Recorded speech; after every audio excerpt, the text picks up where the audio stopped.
Okay, welcome back to members of 121 Community Church and to our brand new seminar in Hegel's Phenomenology of Spirit, published in 1807.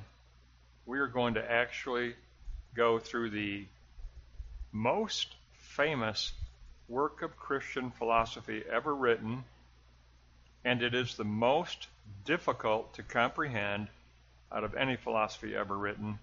So some people love Hegel, some people absolutely hate Hegel, but we're going to take a look at Hegel's Christian philosophy, and no more essays. Now we're going to look at the original work. And I've looked at the Phenomenology so many times, I can't even tell you how many, but I picked up a clean copy so I could start over. I've got so many copies, they're marked up. But I picked up a brand new clean copy for this time around, so I can take a look at it fresh. But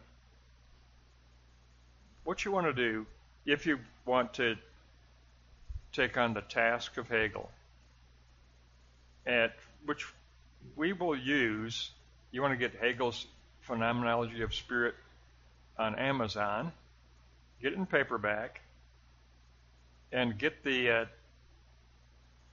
A.V. Miller translation. A.V. Miller translation. We will use the A.V. Miller translation. I think it's a better translation for this study. And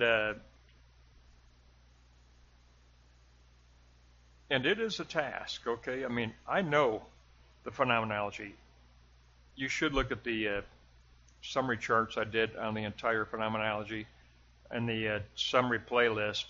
The first two lessons of that summary playlist are complete composite summaries of the phenomenology, and you should have that fresh in your mind as we go through this phenomenology page by page, paragraph by paragraph. It's going to be intense, it's going to be difficult, and it would be good if you did take a shot at least reading a little bit of Hegel as we do this. I don't expect you to read all the pages I'm going to read, but even if you just read a couple pages per lesson, 2 pages per lesson,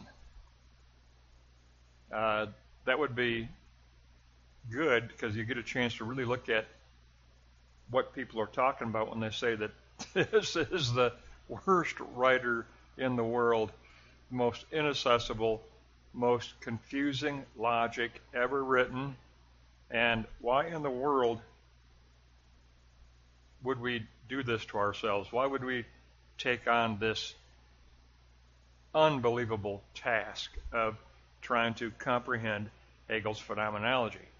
It has a horrible reputation for being poorly written, inaccessible, difficult,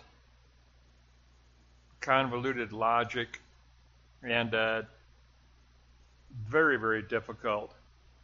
Now, I know Hegel. I know his phenomenology after 3 years of intense study of Hegel. I know his phenomenology. And even so, when I did this lesson, it just took me back. I go, oh, good grief. It was difficult. And I know Hegel. I know the phenomenology forward, backward. I know it completely. I know his entire system. And this was a torture of a study for me to do, even this time. Having already known him now, it's so difficult. I mean, so even if you don't read all of the material, even my notes are going to be difficult, because it's a difficult philosophical approach to Christianity. It's Christian philosophy, and it is phenomenology, and that's part of the difficulty, because most people don't even know what phenomenology is or how we shape a look at phenomenology. What would that look like? And when I had to learn Hegel, or when I sought to take on the task of Hegel, I had to actually learned phenomenology by taking up Husserl to learn phenomenology. Then I went to Hegel and I go, okay, now I know the structure of phenomenology. Now I can go back to Hegel and have a better chance at comprehending the phenomenology of spirit. So I actually had to learn phenomenology elsewhere and then go back to Hegel a second time, a third time, a fourth time. I don't know. This might be my fifth time. I don't know.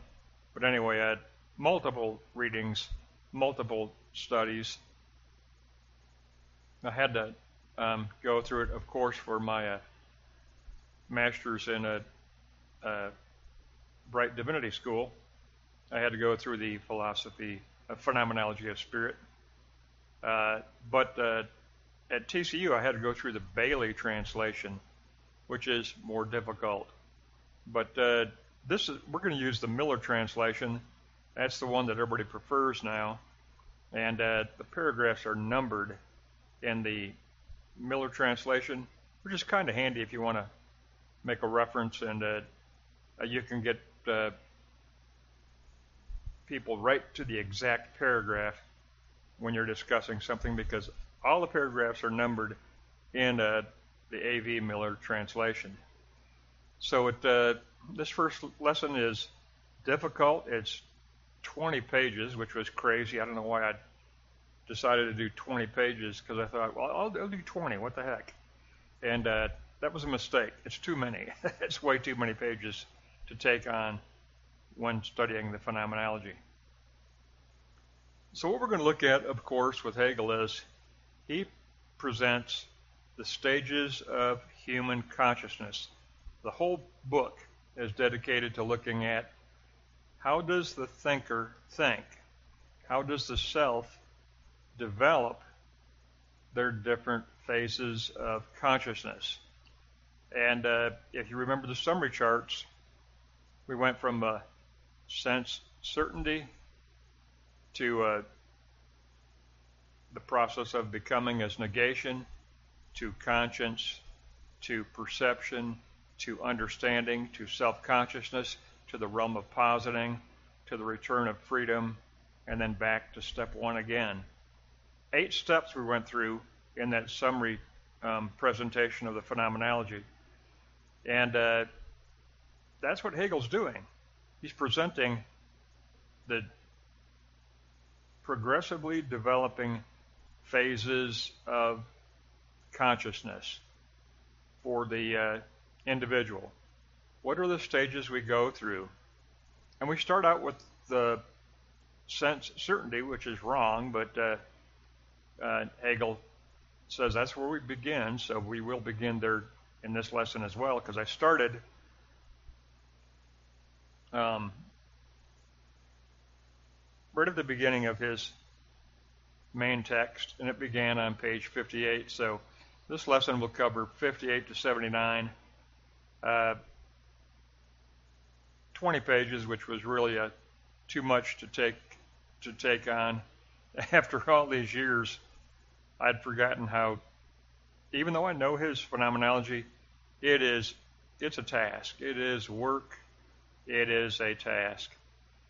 But first lesson is beginning with 58 through 79, and we're going to look at the original work of Hegel now, his original masterpiece, the Phenomenology of Spirit, which addresses the progressively developing phases of consciousness for humanity, for the self.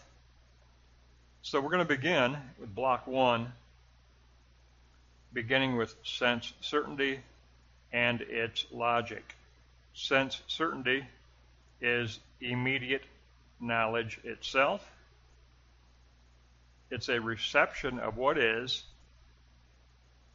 Nothing is altered in the object as presented. We refrain from any mediation of any comprehension. This is just a receptive, immediate knowledge of an object dispersed in space and time. So it's simply an immediate knowledge itself. Then we do enter into the object through division. Sense certainty takes the matter at hand, sake. The self is the I of pure ego. The object is without any relation. We just simply take it in as a single item. But then this self-certainty splits. We realize that there is some kind of mediation going on, and so the self-certainty splits into subject and object. We realize that our subjectivity does play a role, says Hegel. Even at this initial stage of sense certainty, our subjectivity is doing a little bit of mediation, a little bit of interpretation. So the self-certainty splits into subject and object. We discover that mediation does play a role, not a huge role at this stage, but it's the first awareness that, hey, subjectivity is playing a role here. We form a distinction between subjective essence and objective instance. We reach the mediation of knowing. There you go. Hegel calls it our first awareness of the mediation of subjective knowing. And it happens as an act of perception. We get our first glimpse of the concept of perception. So block 1, note 3. Now we move from sense certainty to the act of perception.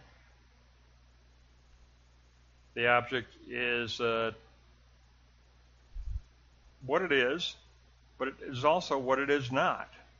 We discover the notion of the universal, the inner essence, which is the true content of an object, and language will be that which expresses this truth. We're at an important paragraph, paragraph 99 in the volume. All the paragraphs are numbered. Paragraph 99, Hegel says, pure being is the essence of sense certainty. So the outer surface reality is not the inner essence of reality. Pure being is the essence of sense certainty. There's an inner essence as pure being. Truth is this universal, this inner universal. Now a reversal takes place. We no longer recognize the object as that which is essential for truth. Now we know that our subjective knowing plays a huge role in the truth of what is essential. We reach the vanishing of the surface reality.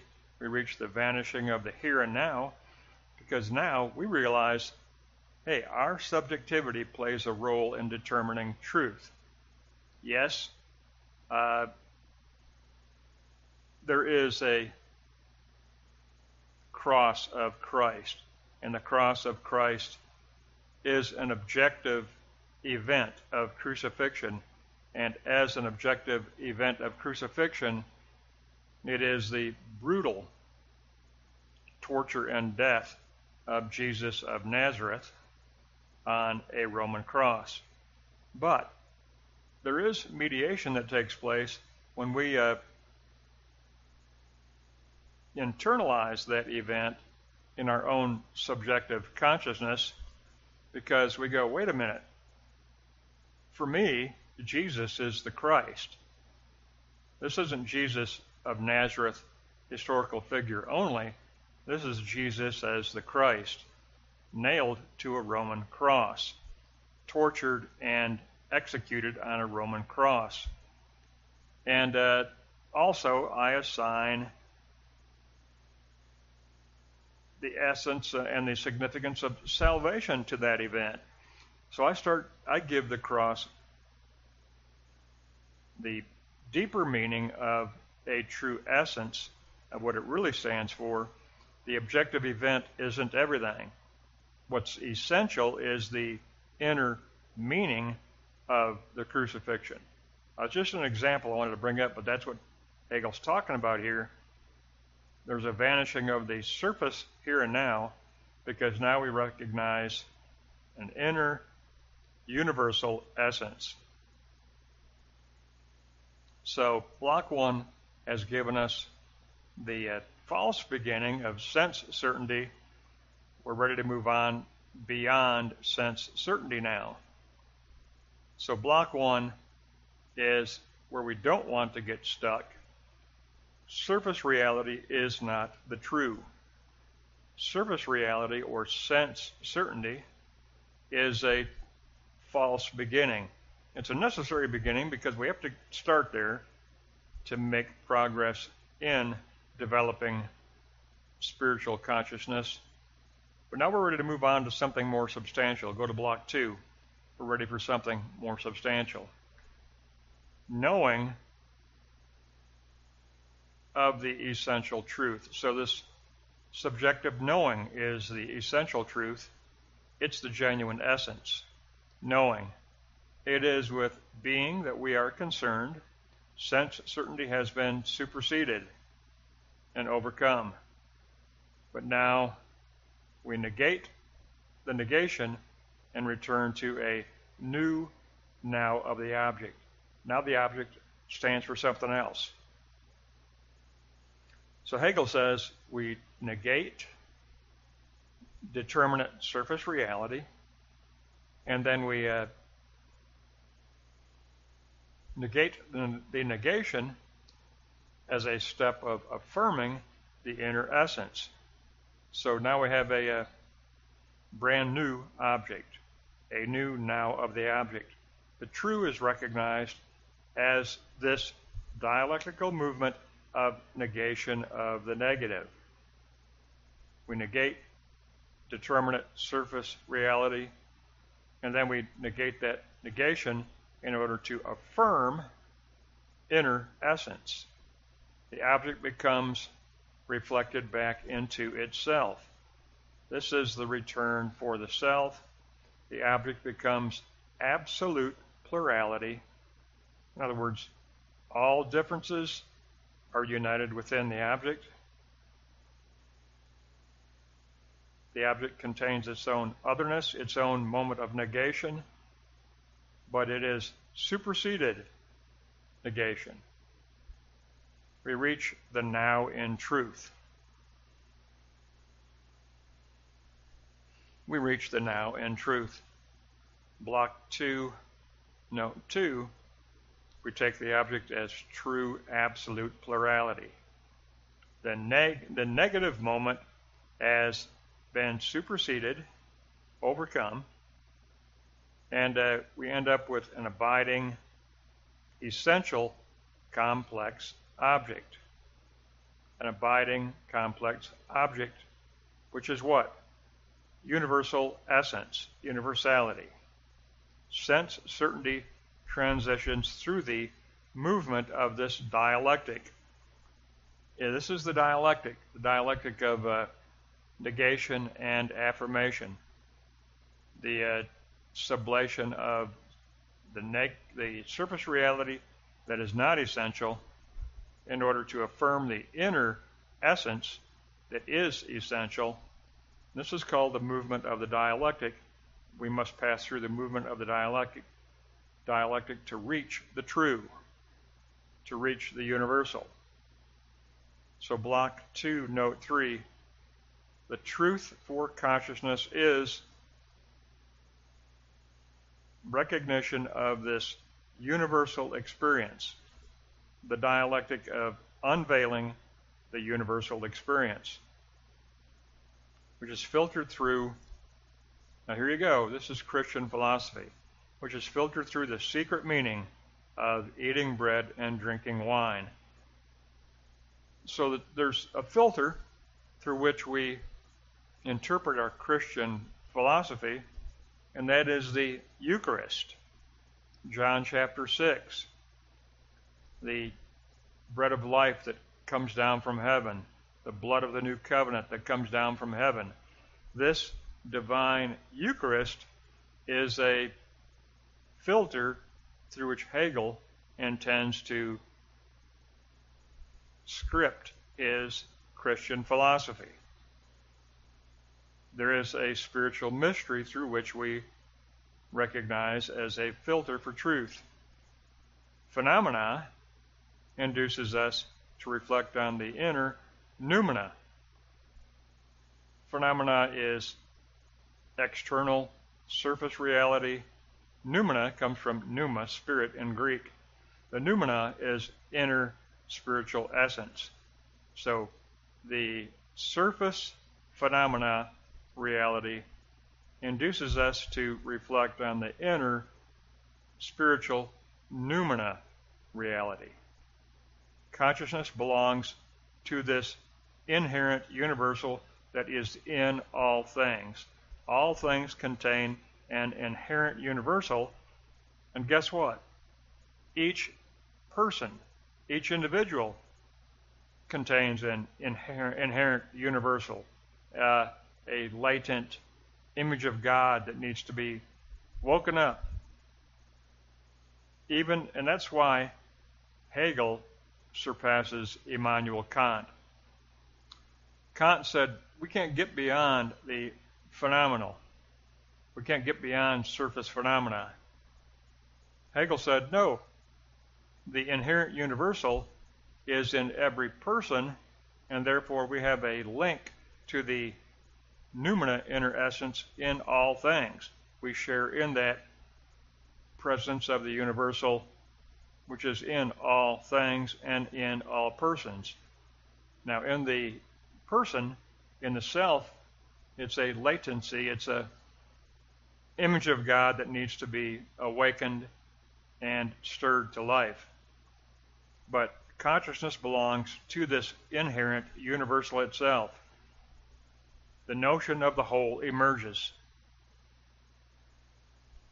The notion of the whole emerges because we're beginning to realize in this new stage of consciousness that, hey, if every object contains within it an inner essence, then they are all, in a way, connected to some kind of organic interrelational whole, because they all participate in some way in this inner essence and my subjectivity as a living self. There's a inner essence to my life called spirit, called soul, call it what you will, and therefore I am a part of this notion of the whole, this notion of a spiritual holism, a holistic model of spirit. So now let's move on to 3, and we'll take a look at the notion of the universal. Perception in itself, universality is its principle. Perception passes through the moments of self-differentiation, where we negate the negative, within a dialectic type of reasoning. It combines the act of perceiving and the object perceived. It combines subjectivity and objectivity. The object of simple sense certainty must become more deeply and more precisely defined. We must move on from sense certainty to spiritual perception in order to reach universal essence. Through the dialectic of negation, we negate the determinate surface reality. We preserve and affirm the inner universal essence. This is called, Hegel calls this sublation, the dialectic of sublation. Sublation unveils the self-identical universal. The truth of perception comes about through the unveiling of the eidos ideas that are discovered. This is a passive universality. Being is united with its own negative moment, which of itself must occur. The notion of the one is united with the pure universal, and the thing of perception becomes constituted in the mind of the self. Otherness is superseded, and the universal true is unveiled.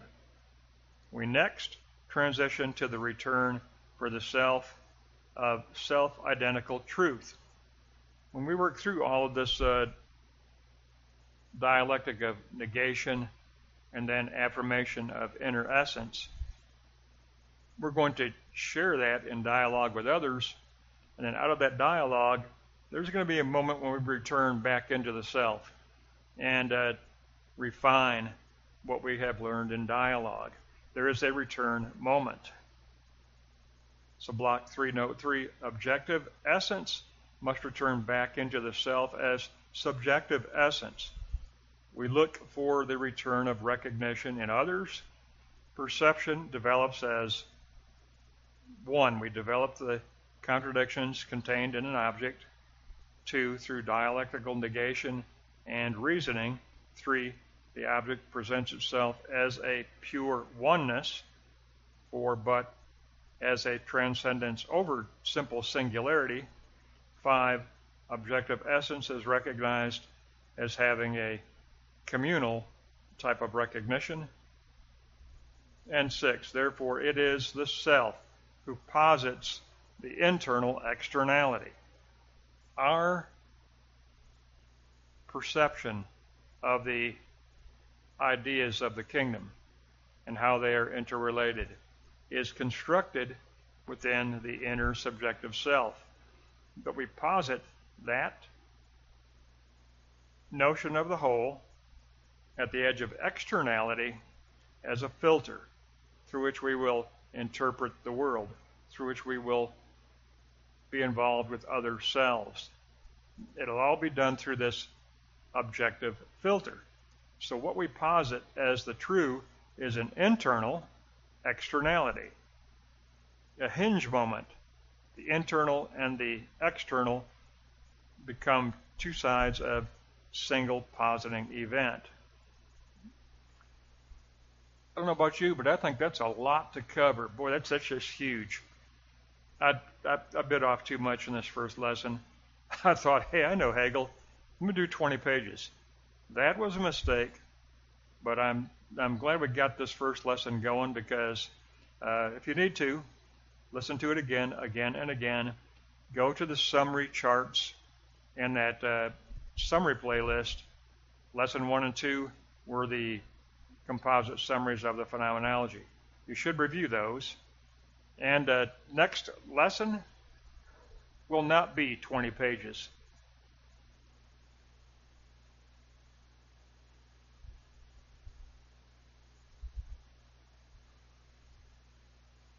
We're going to go fewer pages next time. We're going to go 79 to 91. I'm going to go 79 to 91.